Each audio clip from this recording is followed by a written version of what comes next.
Hi, I'm Dan Schmitt. I do a weekly TV show called Team Chicago Challenge. In the next 10-12 minutes, I'm going to show some stuff from Rich's Yamaha for their open house. We're going to head to Kenosha. We're going to talk about the Hog Slayer. We're going to look at Ken's museum, where he's got some classic British bikes. We're going to look at a replica of a Gary Nixon bike. And I think this could be a pretty good 10-12 minutes. Give you a little bit about what's going on in the Midwest. Spring 2016, we're kicking off another great year. We're going to be doing some flat track racing this summer.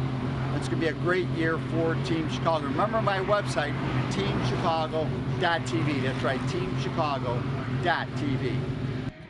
As we look at a few of the new bikes in front of Rich's Yamaha,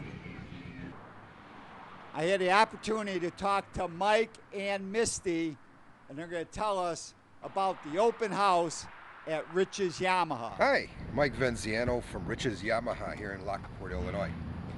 We're Team Chicago Challenge's oldest sponsor. We've been here in business now for 52 years, and we're probably one of the 3 oldest dealers in the entire country for Yamaha. We are a single line dealer, a Yamaha dealer. My general manager, Misty. Hi, Misty here from Rich's Yamaha. Been here for 6 years full time. We here at Yamaha sell ATVs, side-by-sides, motorcycles, cruisers. We have the Heritage line, the Star line, the Yamaha line. We have generators. Wave runners, side-by-sides. Okay, so today is the open house, our gear up for spring kickoff kind of open house. So remind you that, you know, we're just out of snowmobile season, so we've got motorcycle jackets, helmets, accessories, shirts, and everything like that available in the store now, and you know, for the rest of the summertime here. But we have another open house coming up May 20, 21, and 22, and it's a 3-day demo ride event where we have the Yamaha demo truck, and you'll be able to test drive all the Yamahas. All you can ride free. We'll have refreshments and lots of prizes, cool stuff, free stuff, sales, all day long, those 3 days. 171 and 355. We're 6 blocks south on Archer in Lockport, Illinois. 52 years.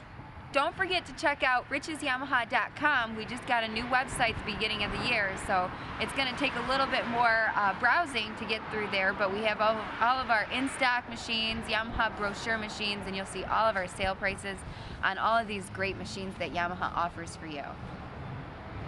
See you soon. See you here in Lockport. Thank you, Mike and Misty. Yamaha sport bikes, Yamaha cruisers, Star cruisers, full line Yamaha motorcycles, Rich's Yamaha. They're on Archer Avenue right off of 355, the first exit in Lockport, Illinois. Now we're in Al Blum's garage to look at his Gary Nixon replica. Al has been working on this bike for a few years. It's a rigid tail, 500cc overhead valve, twin engine. Before 1969, all overhead valve engines were limited to 500cc. Side valve engines could be 750cc's. This bike looks exactly like the bike that Gary Nixon won the championship, the AMA Grand National Championship in 1967 and 1968. This is the garage where I interviewed Gary Nixon. We did 3 hours of interviews.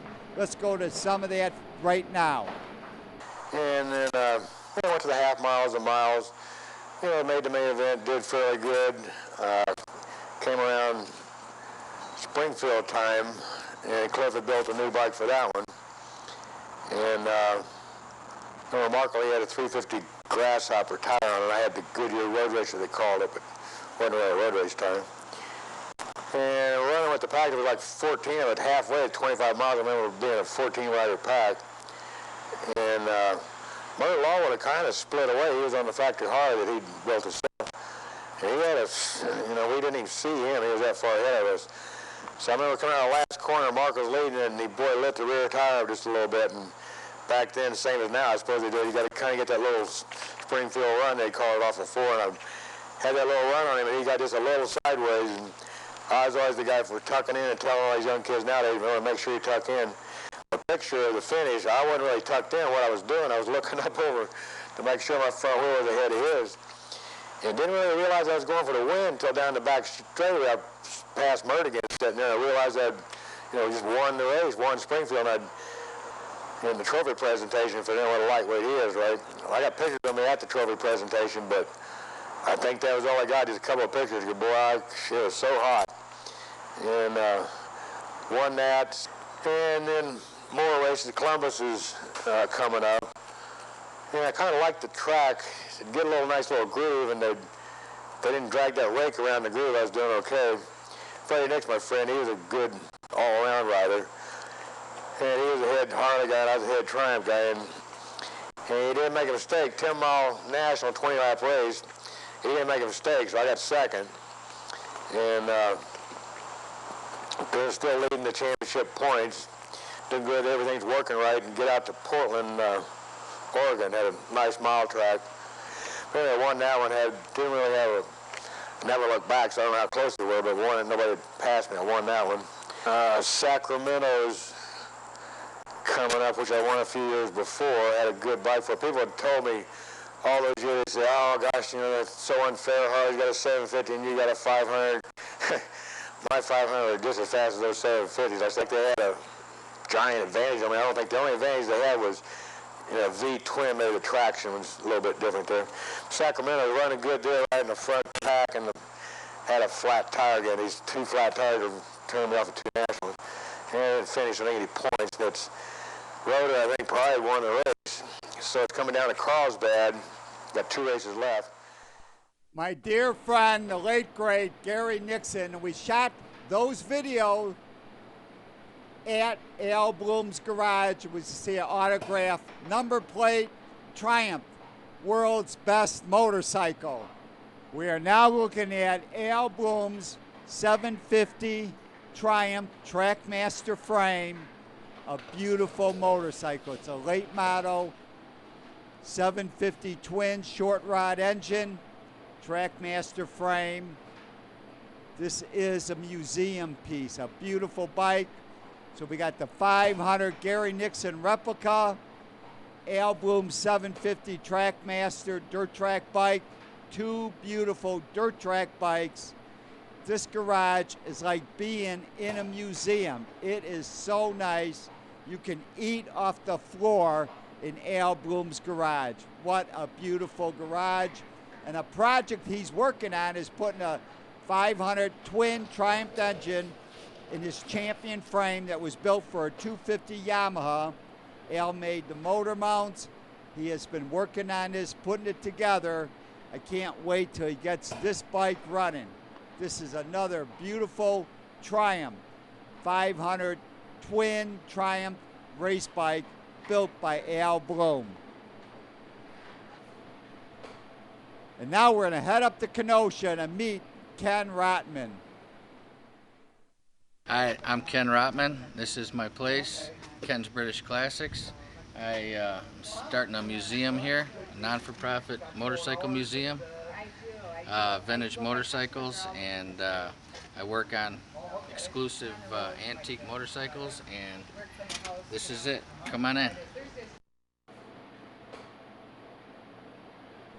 First, we're going to look at this beautiful 750 BSA in a Trackmaster frame. A genuine BSA built 750. 202 engines were built 750 to meet the new AMA rules that allow overhead valve engines to race 750 cc's in a Trackmaster frame. This gorgeous motorcycle that Ken had a chance to race, it belongs to my friend John Schwartz that used to own the Yamaha shop in Zion, Illinois.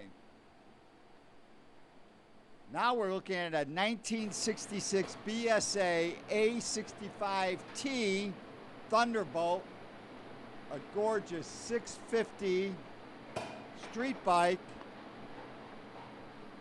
Back in those days, there was always the argument, which was the faster bike, the BSA, the Triumph, or the Nortons. Well, they're all fast bikes, and they're all beautiful motorcycles.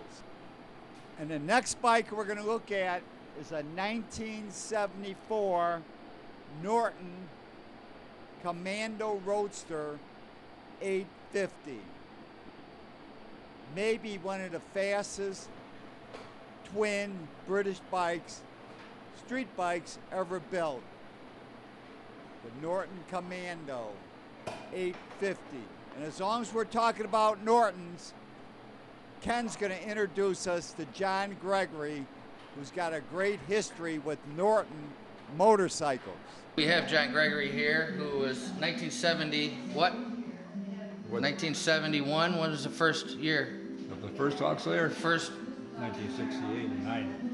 1969. The first one, the one in the picture was our 72 version. Okay. When was the It was first? built in 71. When was the world record holder first year? 1970, that was the high gear bike. 1970. High Was gear it bike with 2-speed?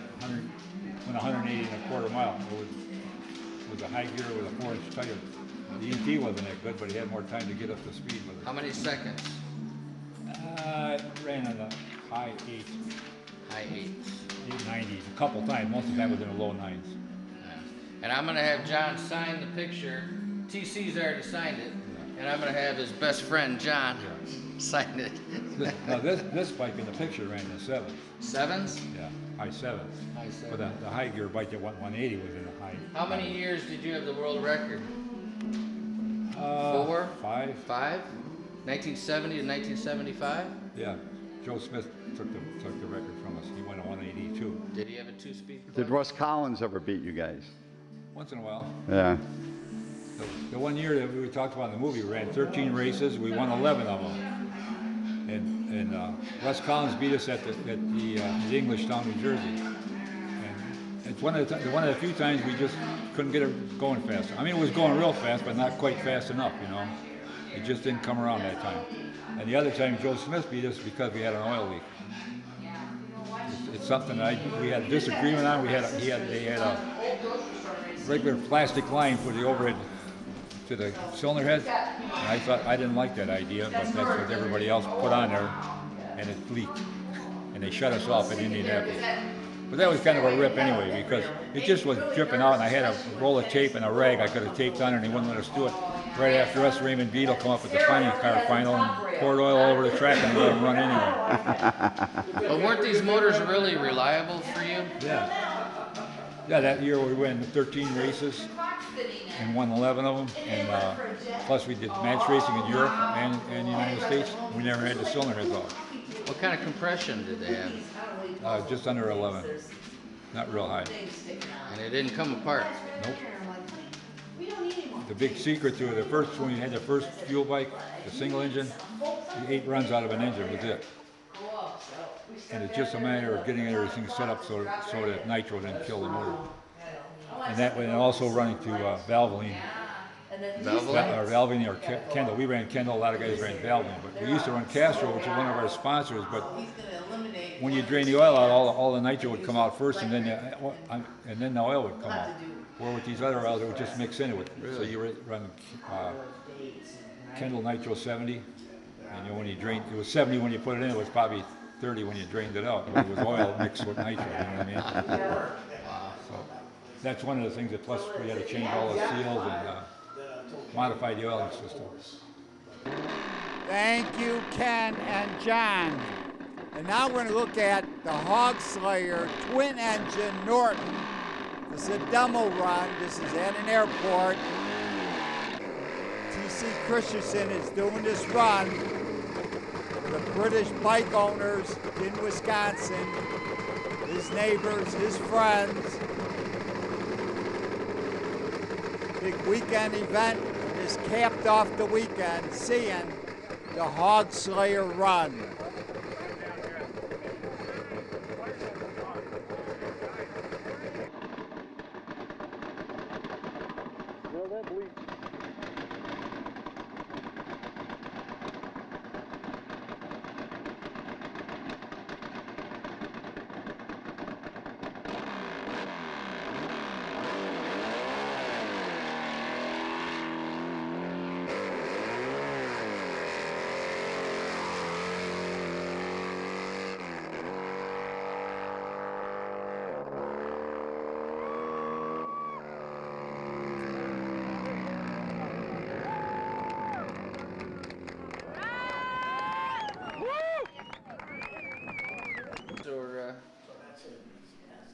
as John Gregory signs the poster for the Hog Slayer documentary.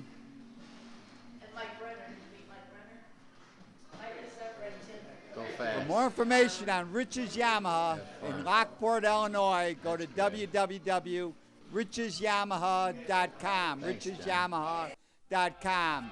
Ken's British Classics is kensbritishclassics.com.